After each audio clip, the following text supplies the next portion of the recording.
Continuing our reading in Hellbent for Election by Phyllis Speshock, Chapter 15. At the first flush of dawn, when the shadows deepened and the eastern side of earthly objects glowed like burnished copper, Alexis arose and stretched. "Did you rest well?" I asked. "Peacefully," he answered, smiling down on me. "Alexis," I said then, "you must be very, very old." "Old?" he said, and then he laughed. "Time is only an interval in the scheme of things, Hellbent. The winking of an eye, the snapping of the fingers, a little scoopful out of eternity. But yes, in your limited way of measuring, I should be considered, and he paused to chuckle again, very old. I have no way of knowing how old because, of course, I have no way of measuring." I paused, trying to grasp the magnitude of eternity, which could not be grasped at all. "You must have been sent on many missions," I said, "to many different lands." "Yes," he said, nodding. "Can you tell me about any of them?" "No, Hellbent, that I cannot do." "Think of it," said I. "To be timeless, to possess all that knowledge and understanding and experience, why, you wouldn't even have a language barrier, would you?" He turned another half smile on me. "No. Have you forgotten what happened on the day of Pentecost among your own kind? Besides, he is the Word." He went from room to room in the empty house then, and I got up and tagged along behind him, explaining as we went.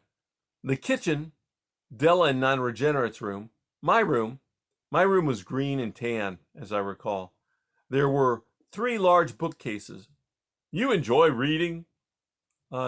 Not right at first, but later. At first, I was like a young animal let out of a cage. I only wanted to run and leap with exultation. "You left off attending the churches altogether?" "Of course. We romped and played and joked. I finished high school. I took 2 years of journalism. I went to work at the newspaper." "And all that time you gave no serious thought to him?" "I gave no thought at all to him. If he was the governor of the first 17 years of our lives, then not much could be said for his governing. And if, as you are about to point out to me, he was not permitted by my parents or their relatives to be the real governor because they did not adhere to his teaching and training, then I could only conclude that he must not be as powerful as the guidebook would lead us to imagine. And if the guidebook was correct, and he was powerful, but only refrained from using his power until such a time as they should use their obedience, then I could not see him as very loving. For what of Della and me, and of Non-Regenerate? As Non-Regenerate pointed out, there were gods and gods and gods. The Greeks had gods, the Indians had gods, and even the ancient Israelites. His own selected people adopted gods from the heathen nations around them. And whatever came of them all? "Well, nothing," said Alexis, "except—" "That's just it. Nothing came of them. And what so far had come from him? Misery, neglect." "I see," said Alexis. "You chose to ignore him." "Well, he certainly seemed to have ignored Della and me. But no, ignore is not the right word for it. To ignore a thing is to admit its existence and then refuse to take notice of it. I chose rather to deny his existence altogether." Alexis stopped walking and looked out through a dingy window, his back toward me. "You became an atheist?" he asked.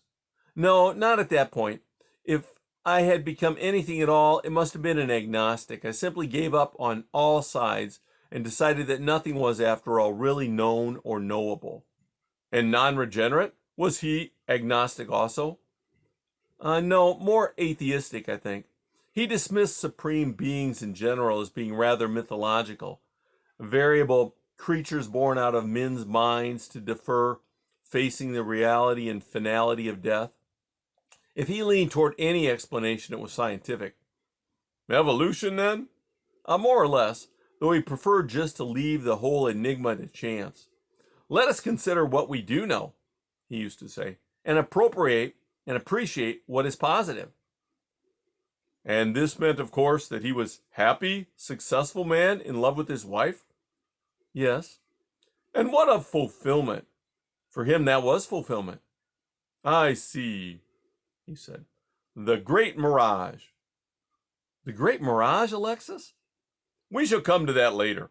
Right now, how long did the season of atheism entertain your thinking, and what eventually changed it?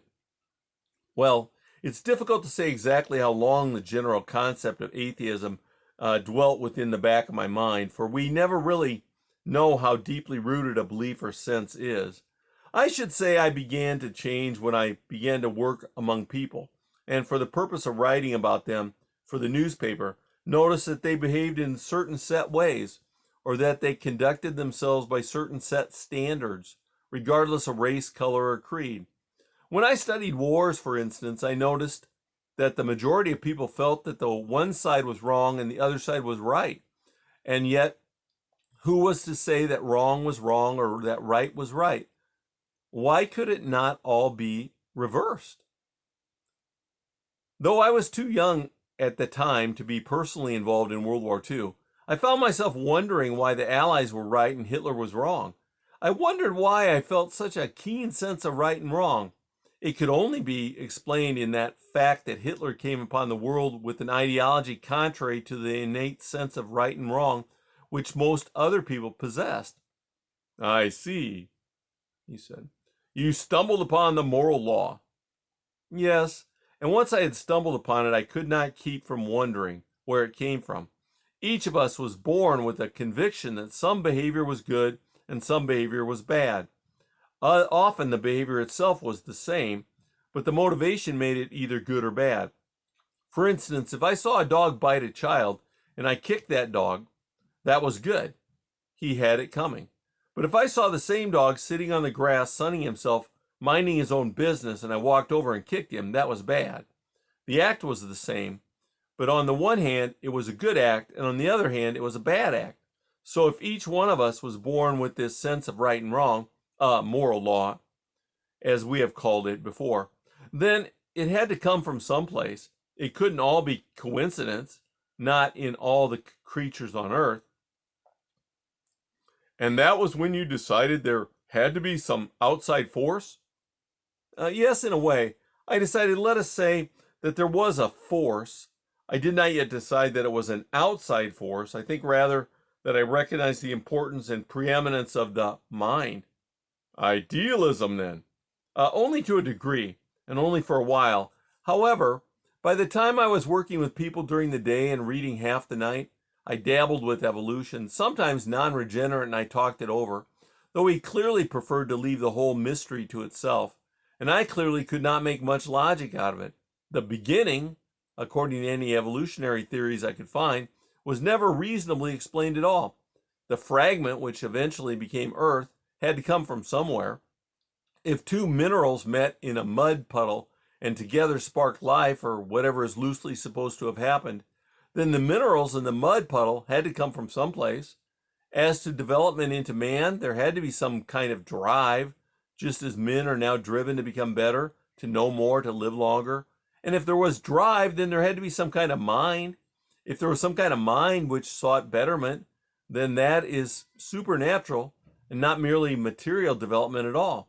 And if there was no mind, then how could matter have drive and development in the first place? No matter how I molded over, it came down to having to block one's mind at a particular point and not ask beyond. I could not accept that. I agree, said Alexis. But if evolution is not totally idealism, then what? Pantheism? No, not pantheism, because pantheism did too good a job of converting moral law to my way of thinking. If all the universe were of itself a supreme being, composed of all existing laws and forces therein, then what becomes of the inborn sense of good and bad? Nothing would define good and nothing would define bad. Both would simply exist and be included in the whole bundle. There would be no taking sides, but simply the recognition that the type, supreme being, would, embrace everything, and you might conclude whatever you liked about good and bad, and the universe wouldn't much care, because the whole bundle itself would still be the whole bundle, above and beyond small distinctions. You seem to have investigated and rejected beliefs at a rapid clip, Hellbent. Nah, it wasn't rapid at all, Alexis. It was several years. One thing led to another, one study to another. I see. But the studies always seem to end with the return to the moral law, is that right? Yes, I suppose. Because the moral law was a thing inside itself, myself, which existed and persisted. Did you decide it might have been controlled by two forces, a good and a bad? Yes, but on the other hand, badness is only perverted goodness, isn't it? That is, everything is good until someone uses it in a bad way. Money is good, for instance, unless it is used to evil ends or unless the desire for it should drive one to commit evil deeds. Food is good unless, as we mentioned before, we overindulge or else make ourselves nuisances over it.